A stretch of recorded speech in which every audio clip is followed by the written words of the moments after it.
Alfred, you want to go? I'm Alfred Berger. I know Abraham quite well, but Alfred Oh, Berger, Senior Associate Program Director for the residency at Mount Sinai Morningside West here in New York, currently the largest residency in the country. And a hospitalist, a longtime SGIM member, been on the AE for a little while. That's basically it. I don't know, not too much. Yeah, that's good enough. Jen, you want to go? Sorry, let me just unmute myself. Hi, Jen Mishner. I work for the San Francisco VA doing primarily telehealth for like rural veterans.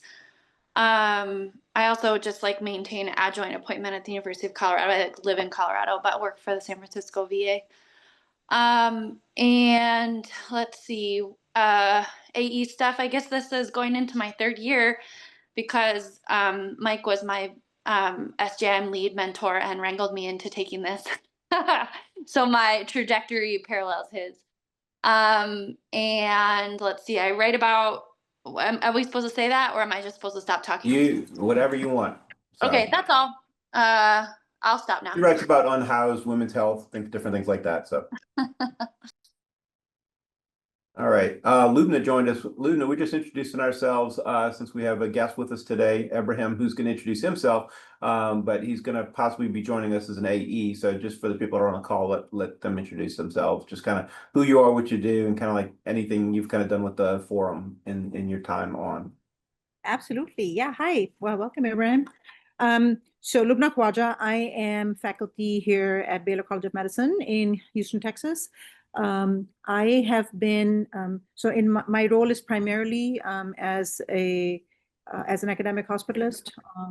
That's where I spend most of my time, and I do a little bit of outpatient as of when COVID started. I've been doing a couple of months of outpatient supervision of the residents in their continuity care clinic.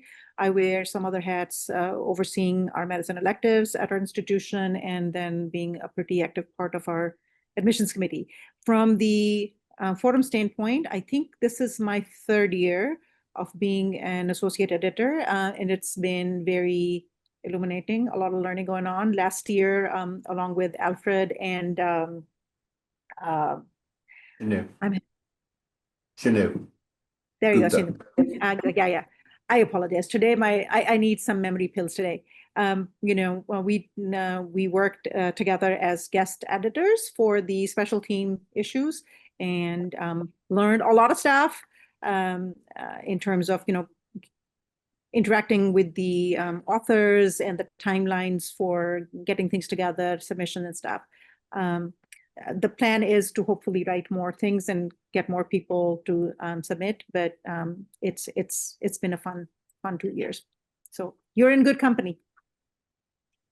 All right, Taylor, you want to go ahead, and then we'll all introduce ourselves to our guest. Yes, my name is Taylor. I am the Senior Social Media and Communication Specialist with SGIM, and I work as the staff liaison for SGIM Forum. So if you have any questions or need anything from like an SGIM staff side, then feel free to reach out to me. Like an article from 5 years ago, something like that. Yeah. Yep. All right, Abraham, you want to introduce yourself? Absolutely. Michael, first of all, I'm grateful for the invitation and thank you for having me. Abraham Barkuda, I'm a academic hospitalist. I got to know Alfred, gosh, for almost now a decade. I am currently at Baystate UMass in Massachusetts. I've been in Massachusetts for the last 17 years. Before Baystate UMass, I was at the Brigham for 12 years, and before that, I was at MGH for 3 years. Like everybody, very interested in writing. I had about 12-year career in research at the Brigham, which now evolved in a little bit more administrative work. I'm the academic chief of hospital medicine, and I'm the regional chief medical officer for Baystate Health. Love writing. Michael gave me a small assignment, and it's been I would say consuming me because I would like to deliver something intellectual for the group. So grateful for the invitation, and obviously it would be a privilege to be considered as an AE in the future. Back to you. Ready. So, calls, Abraham, just so you know, can vary. Sometimes we may have maybe up to about 8, 9, 10 people. Other times it might be a small group like this. It all just depends. We try to vary, as we talked about, the day and the time of the call. Just so we allow people on the different coasts to kind of join, because it might be lunchtime in one area, but late afternoon in another, or early morning, and depending upon how it's all set up. So this was what the prior editor-in-chief had said, so we just continued it, hoping it would work, and it kind of seems to work for the most part. So we'll just kind of go with it from there. So, all right. So usually we try to send out the meeting reminder a little bit earlier. I have a vacation for 2 weeks coming up, and so was planning on that all weekend and stuff. So did not look at the calendar to look ahead for this coming week. So that's why the meeting reminder went out late. So unfortunately, I apologize for that, but I am looking forward to vacation. So first thing on the agenda there is the overall update, status of articles. As often happens during or after the annual meeting, we usually get a little bit of an uptick in articles, which is always a good thing to see, because we're running a little bit low right before the annual meeting. So would encourage people that presented at the annual meeting, whether it be a poster, an oral presentation, a workshop, etc. They've already done the hard part of the work. I think in 2 years, we've turned down maybe 5 articles max. So it's a good opportunity to get something written up and presented. So if you know people at your institution, friends or colleagues you work with, either locally at your facility or elsewhere, please encourage them to submit. We're always looking for more articles. So I just want to throw that out there to everybody, that we are looking a little bit better, but of course, we want to make sure that we always have good quality articles coming in. So was curious, the next item on the agenda is just AE submissions and solicitations. Does anybody have anything that, I know Abraham has been talking with me, as we do, we always have prospective AE write an article first, just so they can see the whole process. So him and I have been working offline for that. I know Jen has recently worked on one article that is finalized, that I'm kind of getting my articles mixed up, should be in the September, October issue, on recognition of pain and pain treatment for IUD placement. Correct me if I'm wrong, but I think that was it. And then you are working on another one potentially on teleworking, but need VA permission. Is that accurate for those two? Yep.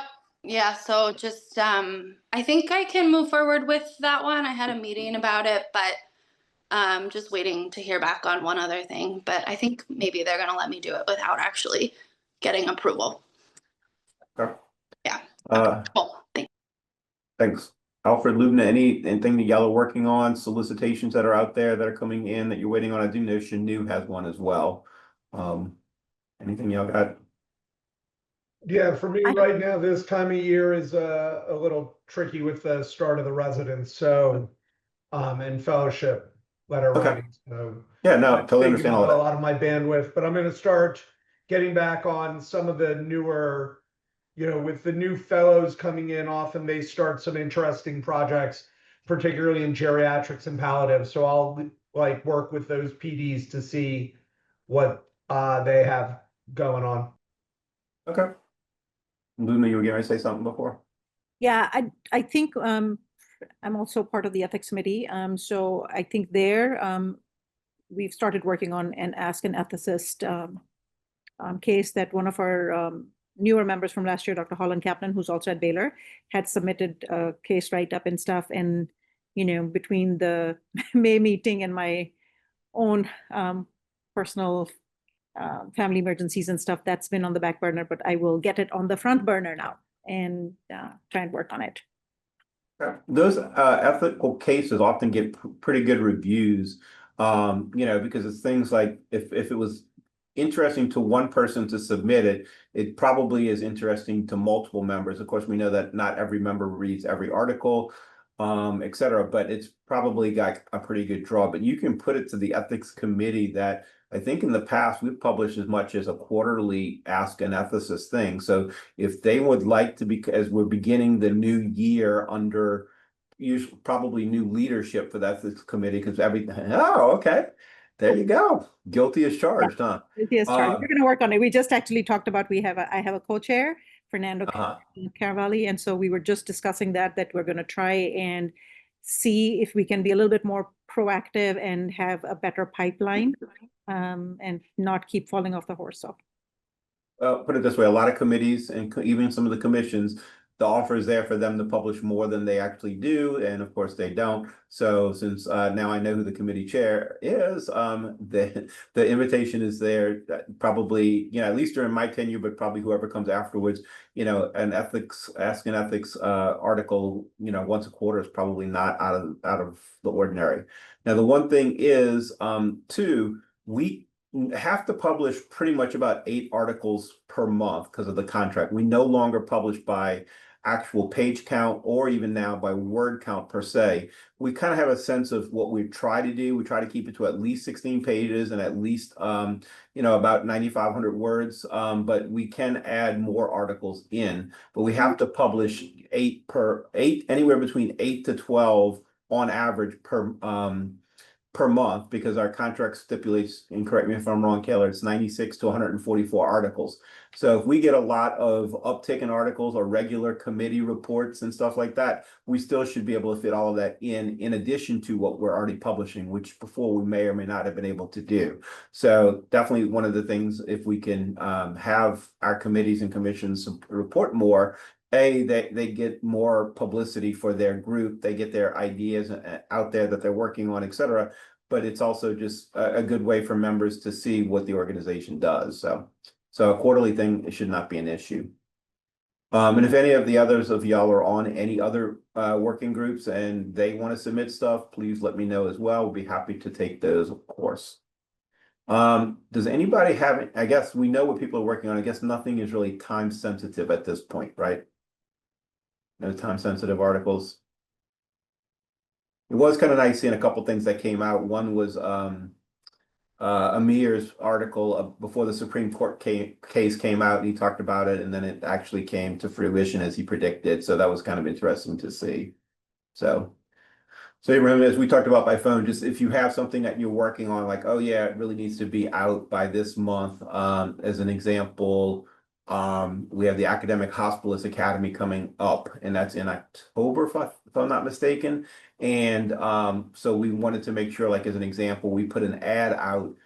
We could have put it in September issue, but September is kind of getting close to the October meeting. So we made sure that the SJIM ad made it into the August meeting. So we just try to plan ahead so that we know that we are strategically hitting things that become important to the SJIM reader as it relates to timelines and stuff like that. So, all right, moving on then, the August annual meeting issue, it's actually done. I think it looks great. It's actually going to be 25 pages. So I think it's probably the longest forum that's been actually published at this point. There's 8 pages of color pictures, because with the new contract, we can actually publish in color. So gone are those grayscale pictures that people used to always see of, white, black, and in between of everything. Now they're actually in color. So we definitely made sure we picked a few pictures that had more vibrant colors to provide a little pop to it as well. But there's 8 pages of that, and I think 7 articles, if I'm not mistaken. So, one of the things that we did republish, though, is there was an article, which I don't think any of y'all were on. I think the only current AE that's on is Shanu. But it was how to cite your articles when they're published in the forum.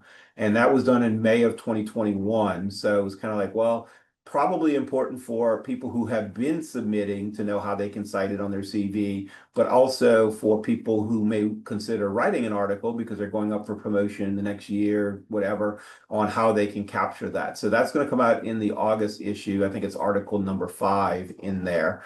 So just be on the lookout for that, or if people that you're working with want to know about that, et cetera, that's in there. It was kind of a strategic republishing to make sure that we captured that. So love to know after everybody looks at it and everything, what the thoughts are in relation to how it turned out. Because we didn't want more pages of pictures than article, but it was actually kind of nice to see all the pictures and stuff like that. So since it's the first time we went that big, we'd just be curious to know if people thought, yeah, that was too many pictures. Yeah, flip through them, or yeah, that was a right amount. I don't know that we would probably add much more, because sometimes too, then the pictures may not match what we're trying to do. Because of course you have to get all the award winners in there, some of the plenary speakers, some of the council president, past president, president-elect, et cetera. There's certain kind of requirements, when I say that kind of in parentheses, that Taylor and I have to try to make sure that we get in there. And then you got to get a mixture of workshops, oral presentations, posters, et cetera. So it's a mix of everything. And so 8 pages felt about right, but would be curious to know from y'all if there were things that y'all had feeling strongly about, either too much or too little of any one particular thing. So, but it'll be coming soon, first week of August, it should be out. So, but it's finalized. Working on the September issue, basically I pretty much have, I think, all the articles finalized that are going to be in there, and maybe an extra 1 or 2. So we'll have to figure out which ones are going to make it in there. Once again, I'm still trying to be careful with the number of articles we use and keep it at 8, maybe 9, depending upon if I think we do have one short one in there. Just because we don't want to run short for a future issue and have the hair on fire scramble drill of trying to make sure that we get, a couple of articles written in a couple day period or a week period to meet what we need. So, but we should be pretty good, and probably have maybe 2 or 3 articles already for the October issue. So looking pretty good there. And we even have a few more promised ones that are in there. Like as an example, Abraham's writing an article. I don't even have that counted in there yet, but we're going to get that into the first one that we can, so that he can then start on his AE tenure after we get his article. Well, actually, once I accept this article, we can then get him, officially listed on the nameplate in the forum and stuff like that. So that's kind of the August, September, and October issue all wrapped up into one. Any questions or comments on that? Hearing none. What are you writing about, Abraham? So I started with the one big beautiful bill, impact on the Medicaid eligibility, and then the email from SGIM came out. I want to do a little bit deep dive into how the state and the feds, they split the bill for the extension that happened after the ACA and the economics of it. So let me first share with Michael a first draft from a patient perspective in a conversational tone, because I got asked if is that gonna affect my Medicaid? And the answer is we still don't know. I had this also second idea. Michael, maybe I can share with you before I work on it. The patient, when they ask you where you're from, and then they will start doing the guessing game. And it was mostly an encounter where we are all on the same page, but how we can use it for the patient benefits and build bridges. So I spent the weekend drafting 4 separate things that I would like to share first with Michael. And then go from there. Thanks for sharing. Yeah. Abraham, what are you talking? Give him a background, because he's got a little bit of a different background coming in with some work that he's done writing and stuff. It's interesting to hear. So, because it may be something that, as joining as an AE, that, collaborating with other AEs and stuff like that, because his background was definitely different than I think pretty much most of us. So. No, thank you, Michael. So for the group, I spent, and Alfred knows this very well, I spent a big chunk of my career doing clinical trials at the Brigham, very heavy on statistics, very heavy on the post hoc analysis and FDA approval. And I hope, changing that writing tone to the conversational, a little bit more deep understanding of the statistics, but not reflecting in the writing. And I'm also passionate about the economics of healthcare and really how you could explain it in the boardroom or in casual conversations with the patients. I've done a lot of economics writing that I try now just to focus on my day job, but would love to share with the group really how we can explain it to our society, our community, and show data without really flooding, without really writing in New England Journal of Medicine, all p-value type of article. But the balance between the science and the writing and the proximity to our readers or to the society member. I hope I explained it without putting too many p-value and Kaplan-Meier curves and a lot of bells and whistles that I was trying to detox over the weekend in my writing.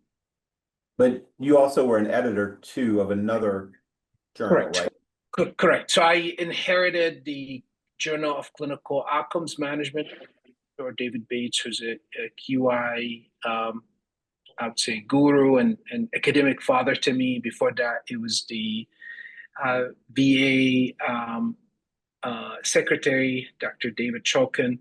I led the journal for 2 years, and this is the QI work that we always try to publish in a peer journal. I ended up folding it about a year ago because I got quite busy with my day job. So I have a little bit more QI background. I spent 2 years with the IHI as a mid-career fellow. I've done an MBA and I've done an MPH, which was part of my past research career. So plenty of opportunity to collaborate if somebody has ideas that overlap with some of Abraham's stuff, because of course, being a new person onto the group, you know, he may have ideas, but may not be able to quite put it in writing the way we normally do. So maybe somebody who can collaborate with some others. So. All right, just want to update everybody. Taylor and I talking with Francine and planning ahead for the 50th anniversary. We kind of took the guessing and the voting out of the process. We actually decided on the next theme issue topic, which is what SGIM means to me. So it's not going to be focused around like we did at geriatrics, and I know in the past I've kind of done med ed and different things like that, but this year's annual meeting is a normal meeting. It'll be under Carlos Estrada's leadership, presidential leadership. Next year is Mark Schwartz is the president-elect. And at that meeting, we will have the 50th anniversary celebration of SGIM from ShrepSim, which was the original name, to SGIM. So that's going to actually be at that meeting. So what we talked about is, and there's a group that's planning the 50th anniversary. It's actually led by Shelly Ann Fluker and stuff like that, on, you know, making it a celebration with, you know, sometime looking at the past, reflecting on history, memories and stuff like that. And there's actually information in science that says it should be about 25% looking back and about 75% looking forward. Learned that through this call. But basically planning ahead for the future of SGIM, making it an exciting time, drumming up membership, both new, but also re-engaging members that maybe were there that have drifted away. So we looked at what SGIM means to me as a great topic to start the lead up to that. With a very important topic like this, it's probably going to easily be, again, a double theme issue. And then my guess is we will probably have a bunch of articles that trickle in that we will be able to filter in either into every issue leading up to the annual meeting. So that'd be about the following 12 to 14, or if it's not quite that many, it might be every other or something like that. But we thought that we could trickle those in all the way up until the annual meeting. Not this year, but the following year. So that's going to be the title. So we'll get that publicized to all the AEs coming up in the near future. The issue we're going to shoot for, we're going to say right now, December, January, but once we sit down with the special guest editor and the theme issue editors, we may move that to January, February. We're not locked into a time frame per se.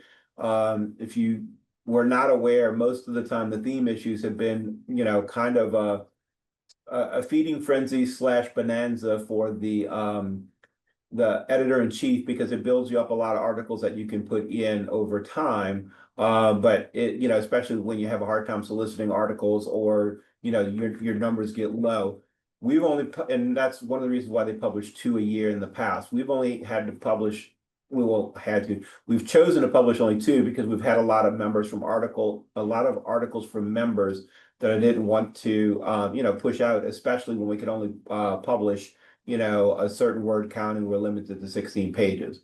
So we got a nice broad topic, probably something that's near and dear to pretty much everyone's heart, you know, because what SGI means to me means a lot to anywhere from a brand new student member to a senior member. So it really cuts across all layers of SGIM membership. You know, as an example, if we do the geriatrics or the med ed, you know, you're all of a sudden getting into a niche of people. Yeah, there may be people that like to read about it, but they may not write the articles, but we think that this is going to open it up for everybody to be able to write. So right now, the first thing is, between now and, we haven't set a date yet, Taylor and I have to work on that. What we're going to do is announce it to all the AEs. We put it out in the agenda late this morning, but we're going to announce it to everybody. I'll send out a separate email through SGIM Connect, and make sure that everybody's aware of the topic, but also solicit interest for anybody who wants to be the special editor-in-chief for that issue. Alfred did it before. Lubna kind of saw what Alfred did and stuff like that. And so you're not going to be by yourself, of course, and we'll make sure that everybody's aware of that. I'm still going to be in the background, but it does give a chance for somebody to put something else on their CV, you know, position kind of leadership, take credit for the special issue and stuff like that. And then, of course, the theme issue editors are kind of like, you know, right underneath that, and do a good amount of the work with the editor-in-chief. And as a trio, we'll be the ones selecting the articles for the theme issues and stuff as well. So if anybody is interested, we'll put this out in the email. But if anybody's interested, please send me and Taylor a email, and we'll get things going on that as well. And we'll have to figure out, you know, who's interested and who's willing to do it.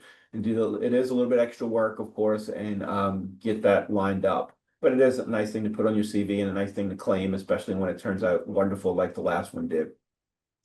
And then, yeah.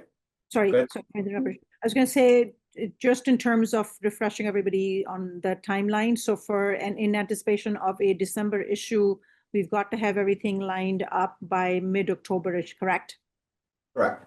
To be honest, it's probably not going to be December, January. It's probably going to be January, February, especially because you get into the holidays and stuff in there.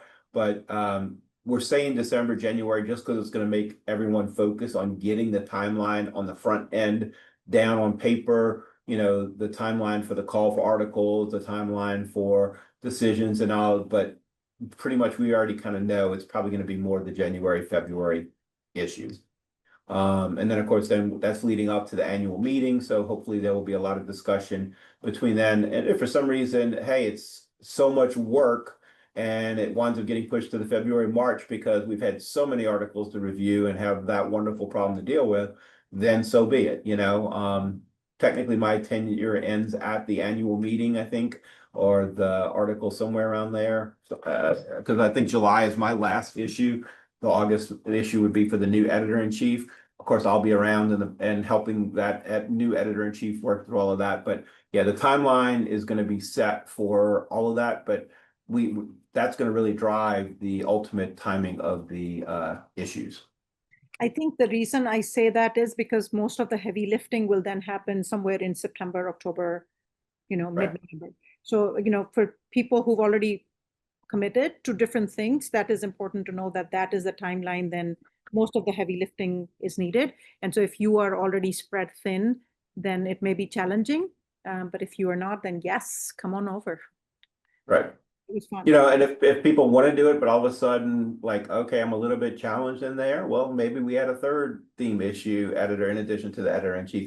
There's no magic to the numbers, but trying to make it so it's kind of a little bit reasonable when you're trying to schedule meetings and work and distribute workload and stuff like that. So But when I do make the announcement and put it out through SGM Connect, if you want to add those type of comments in there, please do. I mean, you and Alfred both have recent experience with that. So I think all of those are important for whoever's going to take on the position to be aware of that. So. All right, editor succession planning. As I kind of led into that a little bit, this is my year 3 of 3 for me.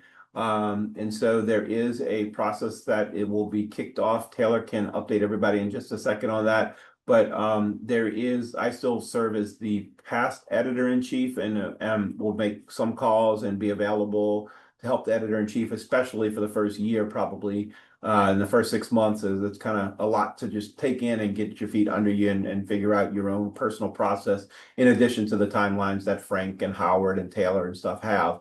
But the editor succession planning, Taylor has a whole process for that. It involves several different things. There will be an increase in the pay associated with it. The pay is not significant for the amount of work that you do, but we discussed it and I felt like it should be. So actually, it's not even for me that the pay increase happens. It's actually going to be for the person that comes after me. And so we were able to arrange that. But Taylor, you want to tell everybody where you're at with the editor succession planning in terms of the timeline that at least you're kind of working with right now? Yeah, so we have started working on the RFP. I actually sent a draft of that to Francine last week. I think it's like pretty close to a final slate. I just have to there's a few things that I need to just like get some insight on. My goal is to publicize the request for proposals in the August issue e-blast. If we can't get it in there within that, since I know that happens in early August and I'm on vacation next week, I'm going to probably just send out a separate email advertising the RFP. I'd like to get it in the August issue e-blast because I think we get more eyes on those emails. But we'll include it in September. So it'll be in all the e-blasts leading up to the due date. So our goal is to probably have applications open through the fall, and in January, February, make the final decisions, with the goal of having the next editor-in-chief start their tenure a little bit earlier than Mike did. So starting in March, so that way there's some overlap with the new editor-in-chief. So that way they can work alongside Mike for his last couple issues. And hopefully Mike's still willing to stay on for a little bit past his, just help the new editor work through their first issue as editor. So that way we just have a little bit overlap in the process. I think that'll just make the transition a little bit easier. We are open to applications from groups, because like with JGEM, they're a team of like 3 editors. So if that is someone, if you are interested and applying as a team, there is going to be a part of the RFP that requests, like an explanation and insight into what that would look like, what you envision. So yeah, it obviously would be great if an AE becomes an editor-in-chief of Forum. You guys are the ones who have the most knowledge about what we do here. So if anyone's interested, in the meantime, before the RFP goes out, please feel free to email Mike or I if you have any questions or would like any insight into what that might look like. So I just want to point out that last part that Taylor mentioned, because that's something we really talked about a bunch. And I think it was probably in the past RFP, right, Taylor, about It was. team, but nobody ever really seemed to catch that. And then talking to people, I didn't know about it and other people did. But, in several of the regions now, they're having like co-presidents, and the meeting chairs are actually oftentimes, co-meeting chairs in some of the regions and stuff like that. And I think, I'm liable to write about this in my September issue, about how many new or more junior leaders are afraid of taking on a lot of work. Plus they have their normal clinical work that they do in an attempt to balance, work-life balance. Our younger physicians often have different priorities than maybe some of the, more senior members. And so what always was may not be something they're always willing to do. And there's nothing wrong with that. We all evolve with time, et cetera. But, there will be mentioned of, and I'll put it in the GIM Connect announcement and stuff like that, about making sure that people understand, like, okay, hey, I'm interested, but I'm not interested in doing it by myself. And so we're going to do it with 2 people, and we're going to split. And like I said, part of that the split may have to be something that gets discussed because it'll be the first time. You know, is it going to be every other month? Is it going to be, hey, we're going to do 3 months on, then, you know, 3 months where we're kind of stepping back a little bit? Is it going to be a full year? There's been talk that that probably isn't the best in terms of, you know, totally disengaging for a year because you're going to lose track of things and stuff like that. But, you know, there is at least a willingness to say, if we have a team of people that apply, basically the team being 2, that would be something that would be considered. And like I said, I think that would have been interesting to consider, but in the past, I'm not sure that everybody did everything. All right, see you, Lubna. And so the only other comment then is any feedbacks or concerns or by anybody that's still remaining on the call. I guess that would be Abraham. Jen, I don't know if she's still there. She just had to step away. Taylor, anybody have anything to add? All good from my end. I'm grateful. Grateful for the invitation, Michael and Taylor and Jen. All right, Jen, Taylor, anything? No, nothing for me. Nothing from me, sorry. I just had to turn my camera off real quick, but all good Yeah, for me. that's fine. So, Jen, just FYI, I gotta find it, see if I can find it for you, but evidently, I was thinking of you when I saw it in my Apple News. It was something up in an article in, I think it was in Vox, VOX, a magazine about women and the recognition of pain and pain treatment in IUD. So, with your article, it was kind of like, oh, interesting. I just read about Yeah. that. So, It's actually everywhere. I mean, it's all over the media, which I think is why it was a cool topic for the workshop and why I think it's actually a really good topic for an article because it's I mean, it's in the New York Times, it's all over, which is actually what prompted the guideline update, you know. So yeah, it's it's all over the media. all right. So, Abram, just FYI, just if you haven't figured out yet, and we didn't really talk about it too much, but you can see the problem with the forum is it's always a little bit past, you know, because the earliest we can really get something out is about 6 or 7 weeks after something's happening. So it's almost like you have to be careful with how you write things just because it will become dated sometimes.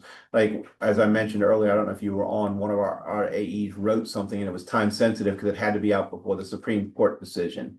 And so it's just, yeah, we just have to be careful when we write stuff because if you write something today, talking about today, by the time it actually hits in 6 to 8 weeks, it might be totally different. So, and Jen's talking about a workshop that they did on that I've mentioned earlier that they presented, but now it's kind of even getting out there even more. So it actually becomes great timing for stuff like that when it happens. So Makes sense. Makes sense. Thank you. all right.